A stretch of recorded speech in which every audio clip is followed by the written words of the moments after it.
Stock মার্কেটে আমরা দীর্ঘ 5 বছর পরে এত বড় ফল দেখতে পেলাম। আমরা আজকে দেখলাম যে নিফটি ফিফটির ইন্ডেক্স আজকে প্রায় 5%-এর কাছে নেগেটিভেই ওপেন হয়েছিল।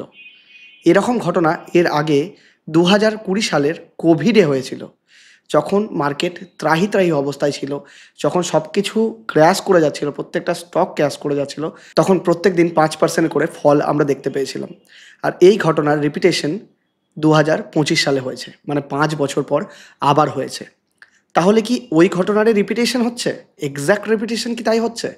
কোভিডে যেমন ফল করেছিল, এবারও কি স্টক মার্কেট তাহলে এক্স্যাক্টলি ওরকমভাবেই ফল করবে? অ্যাকচুয়ালি কি আমরা জানি এর রিজন? কী কারণে স্টক মার্কেট ফল করছে? এরও কি রিজন জানা আছে?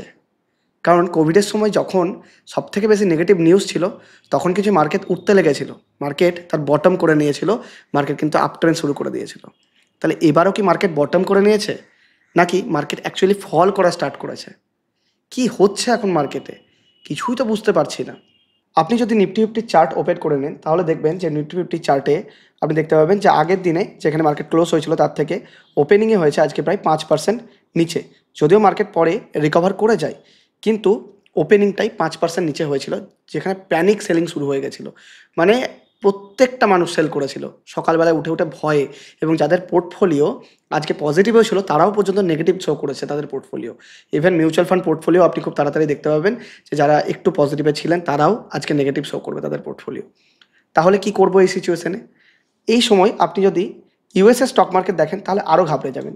ইউএসএর ক্যান্ডেলটা একবার দেখুন, যে ইউএসএর যে এই ক্যান্ডেলটা, এই সময় মার্কেট ফল করেছিল মোটামুটি 5.5%। আর যদি উইকলি চার্ট আপনি দেখেন, তাহলে উইকলি চার্টে আপনি দেখবেন যে ইউএস তার টপ থেকে, মোটামুটি এই টপ থেকে এখনও পর্যন্ত 15%-এর ধারে কাছে ফল করে গেছে। আর ন্যাসডাক ইন্ডেক্স যদি দেখেন, তার ন্যাসডাক ইন্ডেক্সও ফল করেছিল, কিন্তু একটু রিকভার করেছে। আর ন্যাসডাক ইন্ডেক্স তার টপ থেকে মোটামুটি ওই 26-27% ফল করে গেছে। তাহলে এর থেকে আমরা কি বুঝতে পারছি? যে ওভারঅল গ্লোবাল মার্কেট কিন্তু ফল করছে। কিন্তু একই সাথে আপনি যদি চাইনিজ মার্কেট দেখেন, এটা হচ্ছে চায়নার হ্যাংসেং ইন্ডেক্স। তো হ্যাংসেং ইন্ডেক্সের চার্টে যদি আপনি লক্ষ্য করেন, তাহলে দেখবেন এটা কিন্তু খুব বেশি ফল করেনি। এটা যদিও তার টপ থেকে অনেকটাই ফল করে রয়েছে, কিন্তু রিসেন্টলি যে রিকভারি দেখেছে সেখান থেকেও যদি আমি ধরি মোটামুটি ওই 7-8% ফল করেছে। চাইনিজ মার্কেট কিন্তু এতটা পরিমাণ ফল করেনি। তাহলে ইউএস মার্কেট কেন আগের দিনে ইউএস মার্কেট এতটা পরিমাণ, মানে 5%, 8%, মানে একটা উইকের মধ্যেই প্রায় 7-7.5%-এর উপরে ফল করে গেল? কেন এরকম সিচুয়েশন হলো? রিজন হচ্ছে ডোনাল্ড ট্রাম্পের ট্যারিফ ওয়ার। কিন্তু কেন এত মার্কেট ফল করলো? কারণ লাস্ট শুক্রবারে চায়না একটা ট্যারিফ অ্যানাউন্সমেন্ট করে, যেটা রিটালিয়েশন ট্যারিফ। তারাও ঘুরিয়ে কিন্তু রেসিপ্রোকাল ট্যারিফ লাগিয়ে দিয়েছে ইউএসের উপরে 34%। দেখুন, আমি একটা ওয়েবসাইট থেকে আপনাকে শো করছি, যেটা ইউএসএ টুডে। এখানে কি China's retaliates against Trump with 34% tariff in US goods. তা চায়নাও ঘুরিয়ে 34% ট্যারিফ লাগিয়ে দিয়েছে। যেমন ইউএস লাগিয়েছে, সেরকম ঘুরিয়ে চায়নাও লাগিয়ে দিয়েছে। মানে অ্যাকচুয়ালি চায়না রিটালিয়েট করছে। চায়না চাইছে যে তারা ট্যারিফ পরে আসুক, চায়না দেখিয়ে দেবে, মানে হাড্ডাহাড্ডি লড়াই করে চায়না দেখিয়ে দেবে যে তারাও কি জিততে পারবে, ইউএস কিন্তু তাদেরকে মক করতে পারবে না। এই ট্যারিফের এগেনস্টে কী হয়েছে? যে China said Friday it will impose reciprocal tariff of 34% on all imports in USA. This move escalates the trade war between world's two largest economies. কেন? কারণ চায়না আর আমেরিকা হচ্ছে ওয়ার্ল্ডসের টপ 2 ইকোনমিস। তো এরা দুজন মিলে যুদ্ধ করছে, বা তার এফেক্ট তো বাকি কান্ট্রির উপর হবেই। এবার এই সিচুয়েশনের মধ্যে আবার চায়না বলছে যে China was already subject to 20% tariff when Trump announced the additional levies on Wednesday during the ceremony in the Rose Garden. তার মানে এক কথা কি বলতে চাইছে, যে চাইনিজের উপরে অলরেডি এর আগে 20% ট্যারিফ লাগানো হয়েছিল। আপনি যেটা 34% ট্যারিফ দেখতে পাচ্ছেন, দেখছেন যে খুবই কম ট্যারিফ। অ্যাকচুয়ালি এত কম ট্যারিফ নয়, কিন্তু যেটা আপনাকে কেউ বলছে না যে চায়নার উপরে 34% ট্যারিফ লাগিয়েছে, 34% ট্যারিফ লাগিয়েছে এই জন্য এরকম মার্কেট ফল করছে, চায়নাও রিটালিয়েট করছে এই জন্য মার্কেট ফল করছে, এরকম নিউজ তো আপনি পাবেন। কিন্তু অ্যাকচুয়ালি কি জানেন, চায়নার উপর 54% ট্যারিফ লাগানো হয়েছে। রিজন কি? এর আগেও 20% ট্যারিফ আগে লাগানো হয়েছিল, এরপরেও এক্সট্রা ট্যারিফ লাগানো হয়েছে 34%, টোটাল মিলিয়ে হলো 54%। তো এতটা পরিমাণ ট্যারিফ চাইনিজ মার্কেটের উপর, মানে চাইনিজ গুডসের উপর, ইম্পোর্টের উপর লাগানো হয়েছে। এবার ডোনাল্ড ট্রাম্প এরকম ট্যারিফ লাগাচ্ছেন কেন? কেন এসে এরকম উদ্ভটভাবে প্রত্যেকটা দেশের উপর ট্যারিফ লাগিয়ে যাচ্ছেন, প্রত্যেকটা দেশের উপর আলাদাভাবে ট্যারিফ চাপাচ্ছেন? কেন করছেন এরকম? রিজনটা হচ্ছে তাদের দেশের ডেট। ইউএসের ডেট এই মুহূর্তে গোটা পৃথিবীর মধ্যে সব থেকে বেশি। একটা আর্টিকেল আছে নিউ ইয়র্ক টাইমসের, এখানে আপনি দেখতে পাবেন যে ইউএসের ডেট এতটাই পরিমাণ হাই হয়ে গেছে যে তারা যদি এই ডেটটা খুব তাড়াতাড়ি না কমিয়ে ফেলে তাহলে 2035-এর মধ্যে ওদের ডেট রেশিও হয়ে যাবে 118%, মানে তার জিডিপির থেকেও 18% বেশি তাদের ডেট হয়ে যাবে, যা জিডিপি তার থেকে বেশি ডেট হয়ে যাবে। এবং আপনি যদি তাদের ডেট রেশিও দেখেন তাহলে দেখতে পাবেন ইউএসএ টপে রয়েছে। দেখুন ইউএসের ডেট কত চলছে, পাবলিক ডেট চলছে 100% এবং এক্সটার্নাল ডেট চলছে 91%। সেখানে চায়না কিন্তু অনেকটা ভালো পজিশনে রয়েছে, চায়নার ডেট চলছে 85% এবং এক্সটার্নাল ডেট চলছে 15%। এখানে ইন্ডিয়ার পজিশনও মোটামুটি ভালো রয়েছে, 90%-এর উপরেই রয়েছে, আর এখানে এক্সটার্নাল ডেট চলছে 19%। ইন্ডিয়ার পজিশনও কিন্তু এখানে খুব খারাপ নয়, সবথেকে খারাপ পজিশন হচ্ছে এখানে আমেরিকার। তাই ডোনাল্ড ট্রাম্প অ্যাকচুয়ালি এরকম ট্যারিফ লাগিয়ে কী করতে চাইছে, ট্যারিফ লাগিয়ে তারা চাইছে এই ট্যারিফের মাধ্যমে তার ইনকাম আসবে। ট্যারিফ কিন্তু অ্যাকচুয়ালি আপনাদের আমাদের ইনকাম নয়, সাধারণ পাবলিকের জন্য ট্যারিফ কিন্তু নয়, tariff actually government income. Suppose আপনার দেশে আপনি একটা দেশ আমি একটা দেশ, সাপোজ আমি 100 টাকায় একটা মাল আপনার দেশে সেল করছিলাম, এবার কি হবে, আপনি আমার দেশের উপর 34% ট্যারিফ লাগিয়ে দিলেন, তাহলে কি হবে, সেম জিনিসটা সেম মালটা আমি 100 টাকার জায়গায় 134 টাকায় আপনার দেশে সেল করব। তার মানে কি, যে আপনার দেশের যারা জনগণ রয়েছে তারা কিন্তু সেই প্রোডাক্টটা কিনতে চাইবে না, তারা চাইবে যে দাম বেশি হয়ে গেছে। তখন কি হবে, যে আপনার দেশে যে যারা জনগণ তাদের মধ্যে লোকালি যেই ম্যানুফ্যাকচারিং রয়েছে সেখান থেকে তারা জিনিস কেনার চেষ্টা করবে, কারণ ওখানে কম কস্টে পেয়ে যাবে। সবথেকে বেশি প্রবলেম ছিল ইউএসের মধ্যে, যে ইউএস অ্যাকচুয়ালি ম্যানুফ্যাকচারিং হাব নয়, ইউএস তার বেশিরভাগ জিনিসই ইম্পোর্ট করে অন্যান্য দেশ থেকে। এবার যেহেতু ইউএস ইম্পোর্ট করে তার জন্য ইউএসের মধ্যে কোনো ম্যানুফ্যাকচারিং হচ্ছে না, তাই ইউএস চাইছে তাদের, আমরা যেমন এখানে মেক ইন ইন্ডিয়া করে আমরা এখানে চাইছি যে আমাদের দেশের মধ্যে প্রোডাকশন বাড়ুক, আমাদের দেশের ক্যাপাবিলিটি হাই হোক, সেরকমভাবে এই মুহূর্তে ডোনাল্ড ট্রাম্পও চাইছেন যে বাকি দেশের মধ্যে ট্যারিফ চাপিয়ে, যেহেতু জিনিসগুলো মেহেঙ্গা হয়ে যাবে, যেহেতু জিনিসগুলোর দাম বেড়ে যাবে, তাই আপনি তো নিজের দেশে সেই জিনিসটা কিনতে চাইবেন না। তখন কি হবে, তখন আপনি নিজের দেশের মধ্যে যে জিনিসটা একটু কম দামে পাবেন, মানে অলরেডি ওটা দাম বেশি ছিল, যেহেতু চিপ লেবার ইন্ডিয়াতে চায়নাতে রয়েছে, চিপ লেবার চায়নার মধ্যে যেহেতু রয়েছে, তাই সেখান থেকে কম দামে জিনিসগুলো লোকেরা কিনে নিত ইউএসএতে, ওরা কনজামশন করতো, কিন্তু তার থেকে একটু বেশি দামে হয়তো ইউএসের কোনো প্রোডাক্ট বিক্রি হতো। কিন্তু যেহেতু অনেকটা পরিমাণ ট্যারিফ লাগিয়ে দিয়েছে, তাই ইউএসের প্রোডাক্টটা দেখে সস্তা মনে হবে। এখানে কি সাধারণ জনগণের কিন্তু প্রবলেম হবে, তারা কিন্তু এমন নয় যে তারা খুব বেশি সস্তায় জিনিস পাচ্ছে, তাদের কিন্তু ওখানে ইনফ্লেশন বাড়বে, জিনিসের দাম বেড়ে যাবে, এটা কিন্তু একটা নেগেটিভ ইম্প্যাক্ট অবশ্যই। কিন্তু ডোনাল্ড ট্রাম্প এই মুহূর্তে সেটা দেখছে না। ডোনাল্ড ট্রাম্প হচ্ছে একটা প্রপার বিজনেসম্যান, সে নর্মাল ব্যালেন্স শিট চেক করে দেখতে পাচ্ছে যে সে তো বড় বড় কোম্পানি চালিয়েছে, সে কোম্পানি চালিয়ে প্রফিটেবল কোম্পানি চালিয়েছে, তো সে চালিয়ে কি দেখতে পাচ্ছে যে আমার ব্যালেন্স শিটের মধ্যে কী রয়েছে, আমাদের ডেট কী রয়েছে, আমার তার মধ্যে ক্যাশ ফ্লো কী রয়েছে, সেটা সে দেখতে পাচ্ছে। সে দেখতে পাচ্ছে যে আমাদের আমেরিকার মধ্যে প্রচণ্ড পরিমাণ ডেট হাই হয়ে যাচ্ছে, এরকম যদি চলতে থাকে একটা টাইম আমরা ডেট চোকাতেই পারবো না এবং আমেরিকা কিন্তু আগের মতো আর গ্রেট থাকবে না। তাই তিনি এরকম ডিসিশন নিয়েছেন। কিন্তু বড় বড় যারা ইকোনমিস্ট রয়েছেন তারা কিন্তু এই ডিসিশনকে খুব খারাপ বলতে চাইছেন। অনেকেই এই ডিসিশন নিয়ে ক্রিটিসাইজও করছেন আমেরিকাকে। কেন করছে ক্রিটিসাইজ? রিজন হচ্ছে যে এরকম 1930-তেও কিন্তু এই ঘটনা হয়েছিল। হ্যাঁ, আপনি ভাববেন যে এই ঘটনা প্রথমবার হচ্ছে, নিউজ চ্যানেলে দেখছেন, নানান ইউটিউব চ্যানেলে দেখছেন যে এই জিনিস প্রথমবার হচ্ছে। অ্যাকচুয়ালি এই জিনিস প্রথমবার নয়, 1930-তেও এরকমই একটা ট্যারিফ লাগানো হয়েছিল। আমি যদি আপনাকে একটা আর্টিকেল দেখাই, এখানে আপনি দেখতে পাবেন যে why Trump's tariff are being compared to the Smoot Hawley Tariff Act that worsened the Great Depression. মানে 1930-তে একটা অ্যাক্ট পাস করা হয়েছিল, যেখানে কি হয়েছিল আপনাকে পুরো পড়ে দেখাচ্ছি। আমি এখানে হাইলাইট করে নিয়েছি। কী হয়েছিল, আমেরিকার এগ্রিকালচারাল প্রোডাক্টস যেগুলো আমেরিকা ইম্পোর্ট করছিল তার উপর খুব দাম বেড়ে যাচ্ছিল। তাই আমেরিকা যখন এগ্রিকালচারাল প্রোডাক্টসের দাম বাড়ছিল তখন কি করেছিল আমেরিকা, যে বলেছিল যে না, আমরা নিজের দেশেই প্রোডাকশন করবো, তাই বাইরের দেশ থেকে যে প্রোডাক্টগুলো আসছে তারপর আমরা ট্যারিফ চাপিয়ে দেবো। তো প্রচুর লোকেরা সেটার জন্য আন্দোলন অ্যাকচুয়ালি করেছে, কিন্তু তার সত্ত্বেও তারা শোনেনি এবং তার উপর ট্যারিফ লাগায়। এই সিচুয়েশনে কী হয়, আমেরিকার export retaliation nations fell by 28 থেকে 32%। তাই ইউরোপিয়ান ইউনিয়নে এর মধ্যে প্রোটেস্ট করেছিল এবং তার জন্য তাদের এক্সপোর্টই কমে যায় এবং দেশের অর্থনীতি ভালো হওয়ার জায়গায় উল্টে কী হয়ে যায়, খুব বেশি পরিমাণ খারাপ হয় এবং overall world trade decline by 66%। কেন হয়েছিল এরকম সিচুয়েশন? কারণ আপনি আমার দেশে ট্যারিফ লাগালেন, আমিও আপনার দেশে ট্যারিফ লাগাবো, আপনি আরেকটা দেশে ট্যারিফ লাগালেন, সে আপনার দেশে ট্যারিফ লাগাবে। এমনি করে প্রত্যেকটা দেশ তাদের একে অপরের দেশের উপর ট্যারিফ লাগাতে শুরু করলো। তাই দুজনের মধ্যে ওয়ার শুরু হয়ে গেল এবং ওয়ার যখন শুরু হলো সাধারণ মানুষের জন্য কিন্তু ভালো হলো না, ইনফ্লেশন চরমে পৌঁছে গেল। কেন ইনফ্লেশন? কারণ আজকে যে জিনিসটা আপনি 100 টাকায় কিনছেন, কালকে গিয়ে দেখছেন সেই জিনিসটার দাম 130 টাকা হয়ে গেছে, 140 টাকা হয়ে গেছে। তো আপনার জন্য ইনফ্লেশন রেট প্রচণ্ড হাই চলে গেছে। তাই এই জিনিসটা কিন্তু অ্যাকচুয়ালি লং টার্মে পজিটিভ হবে কি নেগেটিভ হবে, এটা নিয়ে এখনও পর্যন্ত কোয়েশ্চেন মার্ক কিন্তু রয়েছে। তাই অ্যানালিস্টরা বলছেন যে এই সিচুয়েশন বোধহয় আবার আগের মতো হবে। কিন্তু একটা জিনিস যেটা অ্যানালিস্টরা বলছেন না, যে আগে যেই সিচুয়েশন ছিল সেখানে স্টক মার্কেটের উপর এতটা কন্ট্রোল ছিল না বা এতটা স্ট্রাকচার ছিল না। সেখানে স্টক মার্কেট যখন তখন বড় বড় পরিমাণ ক্র্যাশ হয়ে যেত। কিন্তু এখন একটা প্রপার বডি রয়েছে যে স্টক মার্কেটিং ম্যানেজ করে। আর ইউএস তার প্রিভিয়াস এক্সপিরিয়েন্স থেকে কিন্তু শিখেছে। আপনি এখানে এরকম ভাববেন না যে ডোনাল্ড ট্রাম্পের হয়তো বয়স হয়ে গেছে তাই ভুলভাল সিদ্ধান্ত নিয়ে নিচ্ছেন। তার পিছনে অনেক অ্যানালিস্ট বসে রয়েছেন, তার পিছনে অনেক ইকোনমিস্ট বসে রয়েছেন, যারা কিন্তু এই সিদ্ধান্তের পিছনে রয়েছেন। ডোনাল্ড ট্রাম্পই কিন্তু এই সিদ্ধান্ত একা নিচ্ছেন না, তার দেশের আরও বড় বড় অর্থনীতিবিদ যারা রয়েছেন তারা কিন্তু এর উপর একটা রিপোর্ট দিয়েছেন, তারপরেই কিন্তু এই ডিসিশন নেওয়া হয়েছে। এবার বিষয় হচ্ছে, যেহেতু চায়না ট্যারিফ ইম্পোজ করেছে, তার জন্য বাকি দেশটাও কিন্তু সাহস পেয়ে গেছে। ইতিমধ্যে ইউরোপিয়ান ইউনিয়ন বলছে যে আমরা অলরেডি ইভ্যালুয়েশন করছি যে কোন জিনিসের উপর ট্যারিফ বসানো যায়, আমরাও কিন্তু রিটালিয়েট করব। তাই আমরা ভাবনা চিন্তা করছি, এখন আমরা চিন্তা ভাবনা করছি যে আমরাও কিভাবে ট্যারিফের এই ট্যারিফের জবাব ট্যারিফের মাধ্যমে দিতে পারি। তার মানে কি, আরেকটা কান্ট্রিও কিন্তু আরেকটা ইউনিয়নে কিন্তু সাহস পেয়ে গেল। এভাবে প্রত্যেকটা কান্ট্রি যদি এরকমভাবে সাহস পেতে থাকে বা একজনের দেখে যদি আরেকজন এরকম শুরু করতে থাকে, ওভারঅল ইকোনমির জন্য, ওভারঅল ওয়ার্ল্ড ইকোনমির জন্য কিন্তু খারাপ। টোটাল ওয়ার্ল্ড ইকোনমি, শুধু ইউএসএ নয়, টোটাল ওয়ার্ল্ড ইকোনমি রিসেশনে চলে যেতে পারে। আর ভারতের এই মুহূর্তে স্ট্যান্ড কী রয়েছে, ভারত কিন্তু এই মুহূর্তে নেগোসিয়েশন করছে।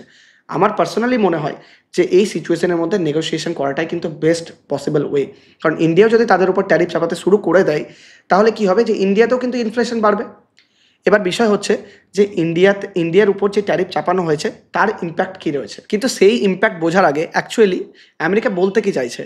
আমেরিকা দেখুন, এখানে আমি আরেকটা আর্টিকেল ওপেন করেছি যে মেক আমেরিকা ওয়েলথি এগেন। তার মানে কি, তারা বলতে চাইছে যে আমেরিকাকে আবার গ্রেট বানাও এবং ওয়েলথি বানাও, মানে আরও পরিমাণ টাকা পয়সায় ভরপুর একটা দেশ তৈরি করো। কেন? কারণ ওই দেশের উপর ডেটের বার্ডেন বাড়ছে। তাই এটা কিসের মাধ্যমে possible? In the post of X, in tariffs alone created the vast wealth of the country, then we switched over the income tax, we were never so wealthy as during the period, tariff will pay our debt and make America wealthy again. তার মানে কি বলতে চাইছে, এইভাবে tariff চাপিয়ে চাপিয়ে উনি ওনার ডেটকে কন্ট্রোলে নিয়ে আসার চেষ্টা করছেন। বলছেন আগে ডেট তো কন্ট্রোলে আসুক, তাতে ইনফ্লেশন যা বাড়বে বাড়বে, আমার তাতে কোনো রকম প্রবলেম নেই। এবার ইউএসের উপর তার প্রভাব কি? আমি যদি একটা আর্টিকেল পড়ি, এখানে দেখবেন যে বিজনেস স্ট্যান্ডার্ডের একটা আর্টিকেল রয়েছে যে India's export to US may decline by 5.76 billion due to high tariff. মানে এই ট্যারিফ হওয়ার জন্য ইন্ডিয়ার এক্সপোর্ট কিন্তু আস্তে আস্তে কমে যাবে, কারণ ইন্ডিয়ার বেশ কিছু মেটেরিয়ালের উপর কিন্তু ট্যারিফ চাপানো হয়েছে। তার মধ্যে আমরা কি দেখতে পাচ্ছি যে export of fish and crustaceans may fall by 20%, and iron and steel articles are fall by 18%, diamond fall করবে 15%, আর ভেহিকেল পার্টস ফল করবে 12%, ইলেকট্রিক্যাল পার্টস ফল করবে, ইলেকট্রিক্যাল অ্যান্ড টেলিকম সেক্টরের মধ্যে যে ইলেকট্রিক্যাল পার্টস রয়েছে সেটা ফল করবে 12%। In other categories such as plastic, carpets, petroleum, organic chemicals and machinery that also fall negatively impacted. আর তাহলে কি, ইন্ডিয়ার ইকোনমির উপরেও এর কিন্তু কিছুটা পরিমাণ প্রভাব পড়বে। কারণ আমরা ইন্ডিয়াতে টপ 10 যেই জিনিসগুলো সেল করি আমেরিকাকে, তার মধ্যে হচ্ছে মেডিকেল অ্যাপ্লায়েন্সের উপর কোনো ট্যাক্স তারা চাপায়নি, jewellery, agricultural products, refined petroleum, rice cost, textile, automobile components and chemical আর মেশিনারি অ্যান্ড ডায়মন্ডস। তাই এইগুলোর উপর অ্যাকচুয়ালি সবগুলোর উপর ট্যারিফ চাপায়নি, যেগুলো আমি ইয়েলো কালার দিয়ে আপনাকে দেখিয়ে দিয়েছি তার উপর ট্যারিফ চাপানো হয়েছে। তাই টপ 10-এর মধ্যে বেশ কিছু রয়েছে যার মধ্যে ট্যারিফ চাপানো হয়েছে, আর বেশ কিছু রয়েছে যেগুলো টপ 10-এর নিচে রয়েছে তার মধ্যেও ট্যারিফ চাপানো হয়েছে। তাই ইন্ডিয়ার উপরেও কিন্তু কিছুটা পরিমাণ হলেও ইম্প্যাক্ট পড়বে। এবার আমরা যদি দেখি যে কোন কান্ট্রি অ্যাকচুয়ালি ইউএসএতে সবথেকে বেশি পরিমাণ এক্সপোর্ট করছে, আমাদের ইন্ডিয়ার উপর প্রভাব কতটা পড়া উচিত, কতটা পরিমাণ পড়বে ইন্ডিয়াতে প্রভাব। দেখুন, আপনি যদি চেক করেন তো র্যাঙ্কিং যদি দেখেন, দেখুন আমি স্ট্যাটিস্টার ওয়েবসাইট ওপেন করে নিয়েছি, তো র্যাঙ্কিং যদি আপনি দেখেন তাহলে দেখতে পাবেন যে মেক্সিকো নাম্বার 1-এ রয়েছে, চায়না নাম্বার 2-তে রয়েছে, কানাডা নাম্বার 3-তে রয়েছে। তো এই তিনটে কান্ট্রি নাম্বার 1, নাম্বার 2, নাম্বার 3-তে রয়েছে, যারা সবথেকে বেশি পরিমাণ এক্সপোর্ট করে। তো অ্যাকচুয়ালি এদের দেশের উপরে যদি 1%ও ট্যারিফ বসায় তাহলে প্রচণ্ড পরিমাণ নেগেটিভলি ইম্প্যাক্ট হবে। কিন্তু ইন্ডিয়া কোথায় রয়েছে? ইন্ডিয়া 9th পজিশনে রয়েছে, যেখানে $87 বিলিয়ন ওখানে ইম্পোর্ট হয় বা আমরা এক্সপোর্ট করি, মানে ইউএসএ ইম্পোর্ট করে সেটাকে, আর আমরা আমাদের দেশ থেকে সেটাকে এক্সপোর্ট করি। তাহলে $87 বিলিয়ন, তার মধ্যে কিছু পার্সেন্টেজ আমাদের কিন্তু কমবে। এমন নয় যে খুব খারাপ হবে, কমবে, অবশ্যই কমবে। যেরকম দেখলেন $5.76 বিলিয়ন কমবে, সেটা কিন্তু কমবে আমাদের এক্সপোর্ট, সেটা আমাদের নেগেটিভলি ইম্প্যাক্ট হবে। কিন্তু বাকি কান্ট্রির ক্ষেত্রে যেরকম ওয়ার্সেনিং সিচুয়েশন হয়েছে সেরকম কিন্তু আমাদের দেশের ক্ষেত্রে হবে না। এবার বিষয় হচ্ছে, তাহলে আমাদের দেশে যদি এত পজিটিভ আছে, তাহলে আমাদের আজকে মার্কেট 5%-এর উপর ফল করলো কেন? আমরা কেন এরকম ডিসিশন নিতে পারছি না চায়নার মতো? দেখুন, সিচুয়েশনটা হচ্ছে আমাদেরকে সমস্ত দিক ইভ্যালুয়েট করতে হবে, তারপরে কোনো ডিসিশন নিতে হবে। চায়না ডিসিশন নিয়েছে বলেই যে আমরাও এরকম ডিসিশন নেবো, এটা কিন্তু ঠিক জিনিস একদমই নয়। তার মানে কি আমাদের মার্কেট আরও পরিমাণ ফল করতে পারে, নাকি এবার থেমে যাবে ফল? আমি বলবো অবশ্যই ফল করতে পারে। যদি গ্লোবাল মার্কেট ফল করে, গ্লোবাল সেন্টিমেন্টই যদি খারাপ থাকে, তাহলে কিন্তু আপনার মার্কেটও সেখান থেকে বাদ যাবে না। কারণ যখন অ্যাকচুয়ালি ইউএসের মার্কেট ভালো পারফর্ম করছিল, তখন কিন্তু আমাদের ইন্ডিয়ান মার্কেট খুব একটা ভালো পারফর্ম করেনি। তাহলে যখন বাকি কান্ট্রি খারাপ পারফর্ম করতে শুরু করবে, তখন কিন্তু ইন্ডিয়ান মার্কেটের উপরেও সেটার একটা ওয়ার্সেনিং এফেক্ট আমরা দেখতে পাবো, যেমন আমরা আজকেই সেটা দেখতে পেলাম। এবার ইউএসএ তার ডেটকে কমানোর জন্য একটা স্মার্ট ট্রিক কী করছে জানেন? ইউএসএ ইচ্ছাকৃতভাবে কখনো চাই না যে স্টক মার্কেট বাড়ুক। এ আবার কী ধরনের কথা হলো যে ইউএসএ চায় না স্টক মার্কেট বাড়ুক? হ্যাঁ, অ্যাকচুয়ালি চায় না। যদি আপনি প্রপার ডেটার উপর অ্যানালাইজ করে দেখেন, আমি যে ডেটাগুলো আপনার সাথে ডিসকাস করলাম, আপনি ভালোভাবে বুঝতে পারবেন যে ইউএসএর ডেট প্রচণ্ড পরিমাণ হাই হয়ে যাচ্ছে। এবং রিসেন্টলি আর্টিফিশিয়াল ইন্টেলিজেন্সের উপর ইউএসএর একটা ভালো পাকার ছিল, মানে একটা ভালো রকম ওদের মার্কেট শেয়ার ছিল। কিন্তু রিসেন্টলি লঞ্চ করে দিল চায়না ডিপসিক, হঠাৎ করে রাতারাতি একদিন লঞ্চ করলো, অনেক কম খরচার মধ্যে লঞ্চ করলো। সেখানে তাদের মার্কেট শেয়ার তাড়াতাড়ি গ্র্যাব করে নিল। তারপরে লঞ্চ করলো মানাস এআই, তারপরে ক্লড, এরকম বিভিন্ন রকম এআই আর্টিফিশিয়াল ইন্টেলিজেন্সের উপর কিন্তু চায়না কাজ করতে লেগেছে। আর চায়না প্রত্যেকটা জিনিসই ইউএসকে কিন্তু টক্কর দিচ্ছে, হাড্ডাহাড্ডি লড়াই করছে চায়না। এবং যারা অ্যানালিস্ট রয়েছেন তারা কিন্তু এটা বলছেন যে এআইয়ের জগতে বা এআইয়ের মার্কেটের মধ্যে চায়না কিন্তু একটা বড় রকম মার্কেট শেয়ার নিয়ে নেবে, ইভেন ইউএসকে কিন্তু বিটও করে দিতে পারে। তাই এই ধরনের পসিবিলিটি রয়েছে। সেম জিনিসটা কিন্তু ডোনাল্ড ট্রাম্পও জানে। তাই তাদের দেশের উন্নতির জন্য তাদেরকে প্রথমে ডেট কমাতে হবে। ডেট কমানোর ইনস্ট্রুমেন্ট কি? সেম। তাহলে তারা কি করছে? তারা ট্যারিফ বাড়িয়ে দিচ্ছে। ট্যারিফ যখন বাড়াবে তখন কি হবে? তখন তাদের দেশের ইনফ্লেশন বাড়বে। এবং রিসেন্টলি ইউএসের মধ্যে যেটা বলা হয়েছিল যে 4টে রেট কাট করা হবে, সেটা কিন্তু আর হবে না। আর রেট কাট যদি না করা হয়, ইনফ্লেশন কন্টিনিউয়াসলি কন্ট্রোলের মধ্যে রাখার জন্য তারা করতে চাইবে যে রেট কাট করবে না, কিন্তু ইনফ্লেশন যখন বাড়তে থাকবে, রেট কাটও হবে না, তখন কিন্তু স্টক মার্কেটে কিন্তু সেরকম ভ্যালু ক্রিয়েট করতে পারবে না। তখন তারা কি করবে? যে স্টক মার্কেট থেকে বন্ডের দিকে যাবে। আর রিসেন্টলি আপনি যদি চেক করেন, তাহলে ইউএসের ডেট হচ্ছে $36 ট্রিলিয়ন। তো এই $36 ট্রিলিয়ন ডেট কিন্তু ইউএসের রয়েছে, যার উপর তারা পার্সেন্টেজ যেটা সুদ দেয় 2.7%, এবং প্রত্যেক বছর সেটাকে দিতে হয় প্রায় $1 ট্রিলিয়ন কাছাকাছি সুদ তাদেরকে দিতে হয়। তাহলে এটা কিন্তু একটা বড় মাপের কন্ট্রিবিউশন তাদেরকে রেগুলার বেসিসে করতে হয়। তাই তারা কখনোই চাইবে না যে এতটা পরিমাণ সুদ দিতে। আপনি কখন চাইবেন যে আপনাকে ট্যাক্সি বা সুদি এতটা পরিমাণ দিতে হোক, ইন্টারেস্টে এতটা পরিমাণ পে করতে হোক? তাই তারা যতটা তাড়াতাড়ি সম্ভব তাদের ডেটকে কমাতে চাইছে। আর রিসেন্টলি ইউএসএ $36 ডেটের মধ্যে তাদেরকে $9 ট্রিলিয়ন কিন্তু ডেটকে হয় মিটিয়ে দিতে হবে, না হয় রিফাইন্যান্স করতে হবে। এবার রিফাইন্যান্স করার জন্য করবে কী হবে? টাকা তো নেই। তাহলে তারা এইরকমভাবে ট্যারিফ চাপিয়ে ইমিডিয়েটলি তাদেরকে রিফাইন্যান্স করতে চাইছে। কারণ কি? আপনি যখন স্টক মার্কেটের মধ্যে কোনো রকম ইন্টারেস্ট পাবেন না বা কোনো রকম এক্সট্রা রিটার্ন আপনি পাবেন না, তখন আপনি কোথায় যাবেন? আপনি যাবেন বন্ড মার্কেটের মধ্যে। তখন আপনি বলবেন যে বন্ড মার্কেট তো স্টেবল মার্কেট, মানে অনেকটা ফিক্সড ডিপোজিটের মতো ইন্টারেস্ট সেখানে পাওয়া যায়। তাই যারা স্টক মার্কেটের মধ্যে এতটা রিস্ক নিতে পারছে না বা মার্কেটের এত ভোলাটিলিটি সহ্য করতে পারছেন না, কারণ তারা দেখতে পাচ্ছে যে স্টক মার্কেটের মধ্যে কোনো গ্রোথ নেই, আগামী 1-2 বছর কোনো গ্রোথ তারা দেখতে পাচ্ছে না, তখন তারা কী করে? বন্ড মার্কেটে যাবে। আর বন্ড মার্কেটে গিয়ে তারা বন্ডের ভ্যালু বাড়িয়ে দেবে, তারা বন্ডের উপর ইনভেস্ট করার চেষ্টা করবে। যদি বন্ড মার্কেট 5% ইন্টারেস্টে যদি বন্ড পাওয়া যায়, তারা বলবে নে তুই 4.5% আমাকে দে, তাই বন্ডই দে, আমি বন্ড নেব, কারণ এখানে আমি সেফ সিকিউর রিটার্ন আমি পাবো। তাই বন্ড ইল বেড়ে যাবে। তাই ইউএসএ এটাই চাইছে যে আপনার টাকা যেন বন্ড মার্কেটে আসে এবং তারা এই লোন এবং এই ডেটকে রিফাইন্যান্স করতে পারে। এই জিনিসটার কারণেই স্টক মার্কেটে প্যানিক সেলিং চলছে। আর প্রত্যেকটা দেশের মধ্যে এক ধরনের সিচুয়েশন হয়ে গেছে যে ট্রেড ওয়ার হবে। সমস্ত দেশ কিন্তু ইভ্যালুয়েট করছে যে ইউএসের এই ধরনের যে ট্যারিফ তারা চাপিয়েছে, তাদের উত্তর কী দেবে, তাদের জবাব কী দেবে। এরকম খুব তাড়াতাড়ি হতেই পারে যে ইউরোপিয়ান ইউনিয়ন এসেও কিন্তু রিটালিয়েট করতে শুরু করলো, তাদের উপর কোনো ট্যারিফ চাপিয়ে দিল। খুব তাড়াতাড়ি ইন্ডিয়াও ট্যারিফ চাপিয়ে দিল, যেটার পসিবিলিটি খুব লো। এরপরে যারা বাকি যেসব কান্ট্রি রয়েছে, তারা এরকম যদি সিচুয়েশান শুরু করে দেয়, তাহলে প্রত্যেকটা মার্কেটের মধ্যে ইনফ্লেশন রিস্ক খুব হাই রয়েছে। এবার আপনি ভাবুন তো, অ্যাজ অ্যান ইনভেস্টার আপনি এতটা রিস্ক নিতে চাইবেন কি, যেখানে আপনি বুঝতেই পারছেন না যে কাল কী হবে? তাহলে আজকে ইন্ডিয়ান মার্কেট পড়ছে কেন? এক্স্যাক্টলি এই রিজনটার জন্য যে কেউ জানে না কাল কী হবে। তাই আপনার টাকা যেটুকু আপনি প্রফিটে আছেন, আপনি প্রফিট বুক করে বেরিয়ে চলে আসতে চাইবেন, বা সামান্য যদি কিছু লস থাকে আপনি লস বুক করে বেরিয়ে চলে আসতে চাইবেন, কারণ আপনি জানেন না যে কী সিচুয়েশন হবে। আর এরকম যদি সিচুয়েশন ট্যারিফ ওয়ারের জন্য বাড়তে থাকে, আমাদের এক্সপোর্ট যদি কমতে থাকে, আমরা যদি কোনো দেশের মধ্যে সেরকমভাবে সেল না করতে পারি, বা প্রত্যেকটা দেশের মধ্যে একটা রিসেশনের অবস্থা থাকে, তাহলে কিন্তু প্রত্যেকটা সেক্টরের উপরে একটা নেগেটিভলি ইম্প্যাক্ট আসবে। এবং খুব তাড়াতাড়ি যখন রেজাল্ট আসবে, আমরা এটা জানি যে রেজাল্ট আসলে কিন্তু আমরা তার এফেক্ট রেজাল্টের উপর দেখতে পারি। কোম্পানি যেই রেজাল্ট, আর্নিং রেজাল্ট পাবলিশ করবে, তার উপর কিন্তু এই এফেক্ট দেখতে পারি। তাহলে আপনি যখন একটা অ্যান্টিসিপেশন মনের মধ্যে রয়েছে যে আপনি নেক্সট মান্থের বা নেক্সট 2 মাসের যে রেজাল্ট আসছে, সেটা রেজাল্ট খুব একটা ভালো হবে না, কারণ এই ধরনের সিচুয়েশন চলছে। আর আপনি চোখের সামনে তো মার্কেট দেখতে পাচ্ছেন যে কী রকম সিচুয়েশন হবে, কী রকম চাহিদা থাকবে। ডিমান্ড আর সাপ্লাই কী ধরনের রয়েছে। যদি ডিমান্ড আর সাপ্লাইয়ের মধ্যেই প্রবলেম শুরু হয়ে যায় তাহলে তো আপনি বুঝতেই পেরে যাবেন যে কোনো কোম্পানি তার আর্নিংসের রিপোর্ট কিন্তু খুব খারাপ দিতে চলেছে আগামী কোয়ার্টারের মধ্যে। তাই এই জিনিসগুলো জানার পরেও কি আপনি স্টক মার্কেটে থাকবেন, নাকি সব কিছু সেল করে চলে যাবেন? এক্স্যাক্টলি এই জিনিসটাই হচ্ছে প্যানিক সেলিং। কারণ স্টক মার্কেটের মধ্যে রিপোর্ট আসার পর অবধি কেউ ওয়েট করে না, রিপোর্ট আসার অ্যান্টিসিপেশনেই স্টক মার্কেট আগে থেকে কারেক্ট হয়ে যায়। এবার সাপোজ কোম্পানিরা আর্নিং রিপোর্ট খুব ভালো দিতে লাগলো, সমস্ত এরকম সিচুয়েশন আস্তে আস্তে আস্তে আস্তে ঠিক হয়ে গেল বা ট্রেড ওয়ার হলো না, তাহলে সেই সিচুয়েশনে মার্কেট কিন্তু যতটা স্পিডে নিচে নেমেছিল তার থেকে ডবল স্পিডে উপরে যাবে মার্কেট। কারণ মার্কেট অ্যান্টিসিপেশনে পড়েছিল। এখনও অবধি কিন্তু এই ঘটনাগুলো ঘটেনি, এখনও অবধি আর্নিংসের রিপোর্ট আসেনি, তারপরেও কিন্তু মার্কেট নিচে পড়ছে। 5%, 6% করে এক এক দিনে নিচে পড়ছে। ওয়ার্ল্ড মার্কেট নিচে পড়ছে। এমন কোনো মার্কেট আপনি দেখতে পাবেন না যেখানে তাদের মার্কেট পজিটিভ রিটার্ন দিচ্ছে। সবাই নিচে পড়ছে এই মুহূর্তে। তাহলে সেই মুহূর্তে কি আপনার মার্কেট পড়ে থাকবে? আপনার মার্কেটও নিচে পড়বে।